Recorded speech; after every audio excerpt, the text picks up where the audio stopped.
एक की साइज दूसरे से छोटी हो गई है, दोनों ब्रेस्ट की एट्रोफी है। बेहतरीन लोगों को नमस्कार, सादर प्रणाम।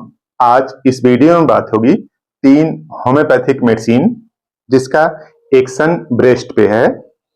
ब्रेस्ट का साइज बॉडी के उम्र और लेंथ पर डिपेंड करता है, स्ट्रेचर कैसा है, वजन कितना है बॉडी का।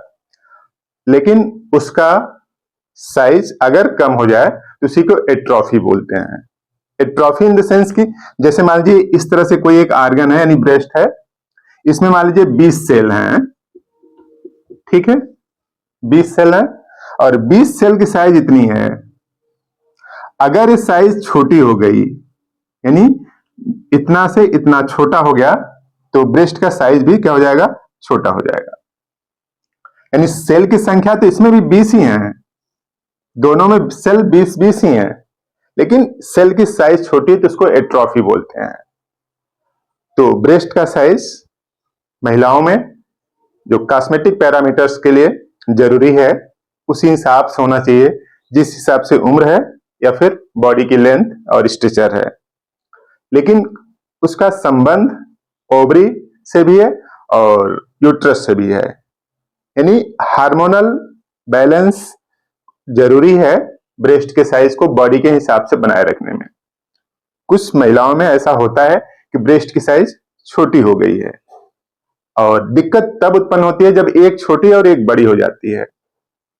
तो अगर एक छोटी और एक बड़ी हो जाती है तो उसका भी समाधान है, और दोनों छोटी हो जाती हैं तो भी समाधान है। होम्योपैथी में 3 दवाइयां हैं, यानी 3 मेडिसिन है जिनका यूज बेसिकली आप कर सकते हैं अगर ब्रेस्ट में एट्रोफी है। अगर एक की साइज छोटी है, तुलनात्मक रूप से दूसरा क्या है, बड़ा है, तो उसके लिए homeopathic medicine sabal serrulata use करें। Sabal serrulata, one breast smaller than other, यानी एक की साइज छोटी है दूसरी की साइज की तुलना में, और ब्रेस्ट श्रिंक इन साइज, यानी साइज में क्या हो गई है, छोटी हो गई है। Pain in breast, worse coldness and pressure, एक की साइज दूसरे से छोटी हो गई है और ठंडी के दिनों में या फिर प्रेशर टच से उसमें दिक्कत होने लगती है, दर्द होने लगता है। तो इस तरह से सेबल सेरुलाटा, एक ब्रेस्ट छोटा और एक ब्रेस्ट बड़ा होने में आप यूज कर सकते हैं। दूसरी मेडिसिन है आयोडम। आयोडम में दोनों ब्रेस्ट की एट्रोफी है, यानी ब्रेस्ट दोनों साइज में छोटे हो गए हैं, एट्रोफी हो गई है।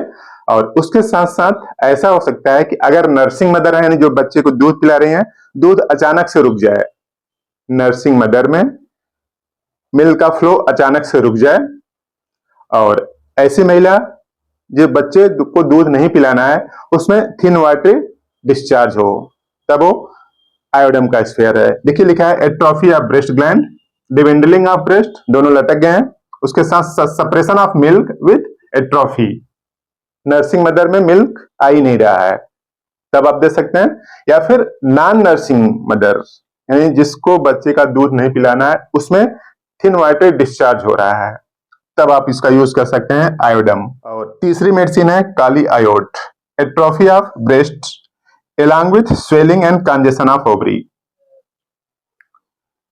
ब्रेस्ट की एट्रोफी है, उसके पीछे बैकग्राउंड क्या है, स्वेलिंग और कंजेशन है ओवरी का। तो स्वेलिंग और कंजेशन है ओवरी का, इस वजह से ब्रेस्ट की एट्रोफी हो जा रही है। ट्यूमर भी बन सकते हैं, tumour of the breast, breast में ट्यूमर हो तो भी आप काली आयोड यूज कर सकते हैं। तो इन 3 मेडिसिन के डोमेन में बीमारियां अधिकतर कवर हो जाएंगी। तो यूज कैसे करना है, चाहे जिस दवा को आप यूज करें, 30 पोटेंशियम यूज करें, जैसा आपका केस है। अगर एक छोटा और एक बड़ा है तब आप यूज करेंगे सेबल सेरुलाटा, दोनों छोटे हो गए हैं तब आप यूज करेंगे आयोडम। तो जैसा केस है उस तरह से यूज करना पड़ेगा, और 30 पोटेंसी की दवा यूज करें, सुबह और शाम 4 बूंद जीभ पर। और बेहतर सहायता के लिए आप कंसल्ट कर सकते हैं, उसमें और कुछ जो कंबाइंड डिजीज होती हैं उन सबके कोलैबोरेशन के हिसाब से कौन सी दवा दी जाएगी वो डिसाइड की जाएगी। और अगर सिंपल सा केस है तो आप इसको यूज करें, जैसा सिम्टम्स है उसी के हिसाब वाली दवा आप सेलेक्ट कर लें। 30 पोटेंसी सुबह शाम यूज करें। इसी तरीके के और बेहतरीन वीडियो हैं, आप उनको देखें, इन्फॉर्मेशन बढ़ाएं, बीमार होने की संभावना कम करें। आपने पूरा वीडियो देखा, थैंक यू।